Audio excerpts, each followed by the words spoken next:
Hi masters. భూమండలంలో నవ్య దివ్య భవ్య యుగం యొక్క మహా అవతరణ డాక్టర్ సన్నీ సాటిన్ రాశారు. సాకారం అహింస. జైన మతంలో కొన్ని నిర్దిష్ట శాఖల్లాగా పరిపూర్ణ అహింసను విశ్వసించే కొన్ని సంస్థలు ఉన్నాయి. మీరు పోటీతత్వంతో ఉండి ఇతరులను క్రిందకు లాగేయాలని ప్రయత్నిస్తున్నప్పుడల్లా ఆ పరిస్థితిలో అతి సూక్ష్మ రూపంలో హింస దాగి ఉంటుంది.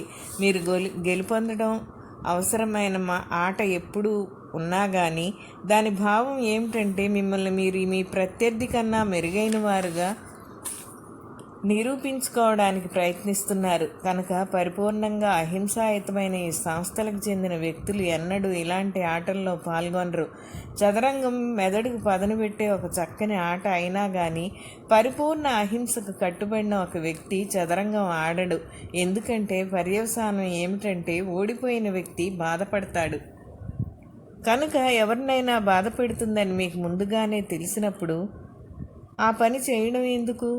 ఇందువల్లనే అహింసాయుతులైన ప్రజలు పోటీతత్వంతో కూడిన కార్యకలాపాల్లో పాలు పంచుకోరు. నిజాయితీపరుడైన వ్యాపారవేత్త నా జీవితంలో 30 సంవత్సరాల పాటు ఒక కార్పొరేట్ ఎగ్జిక్యూటివ్గా, మరి అలాగే ఒక వ్యాపారవేత్తగా కూడా అంతర్జాతీయ వ్యాపారంలో నేను చురుకుగా పాల్గొన్నాను. నేను MBA కూడా చదివాను. అక్కడ నాకు పోటీతత్వపు ప్రయోజనాల గురించి నేర్పారు.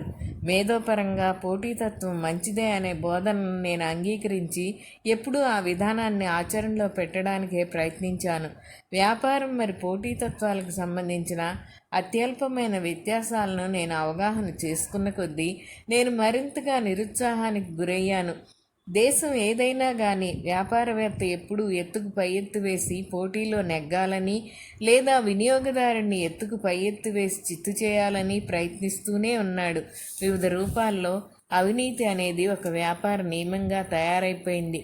చివరకు నిజాయితీపరుడైన వ్యాపారవేత్త అనే పదం కేవలం విరోధాభాసాలంకారం అని నాకు జ్ఞానోదయం అయింది.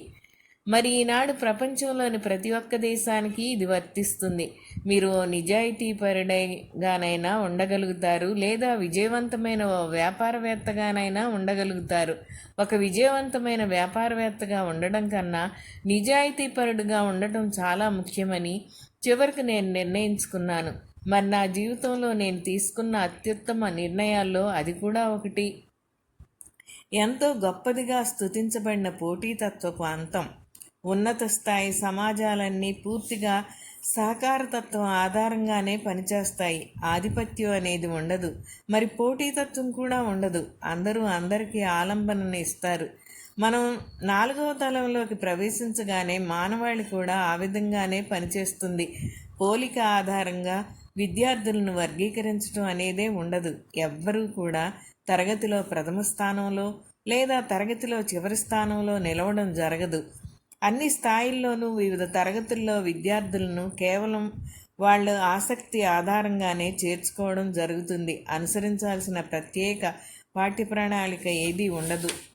అవినీతికి ఏమాత్రం ఆస్కారం లేకుండా అన్ని వ్యాపారాలు పూర్తి బహిరంగ విధానంలో వాటంతట అవే జరిగిపోతాయి. అతను ఆమె మిగిలిన వారికన్నా మెరుగైన వ్యక్తులని నిరూపించుకోవాల్సిన అవసరం ఎవ్వరికీ ఉండదు. పరస్పర అనుసంధానంతో కూడిన సమాజం. ఈనాడు మనకు ఉన్న వ్యవస్థలన్నీ కూడా ఆధిపత్యం ఆధారంగానే నడుస్తున్నాయి. అక్కడ అత్యున్నత స్థాయిలో ఉన్న వ్యక్తి లేదా వ్యక్తులు తమ క్రింది స్థాయిలో ఉన్నవారిని నియంత్రిస్తూ ఉంటారు.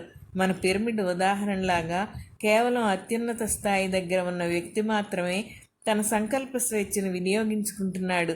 మరి అతని క్రింది స్థాయిలో ఉన్న ప్రతి ఒక్కరి సంకల్ప స్వేచ్ఛ కూడా ఏదో దశ వరకు అణిచివేయబడుతోంది. అధికార క్రమంలో మీరు ఎంత అట్టడుగు స్థాయిలో ఉంటే మీరు అంతగా అణిచివేతకు గురవుతారు.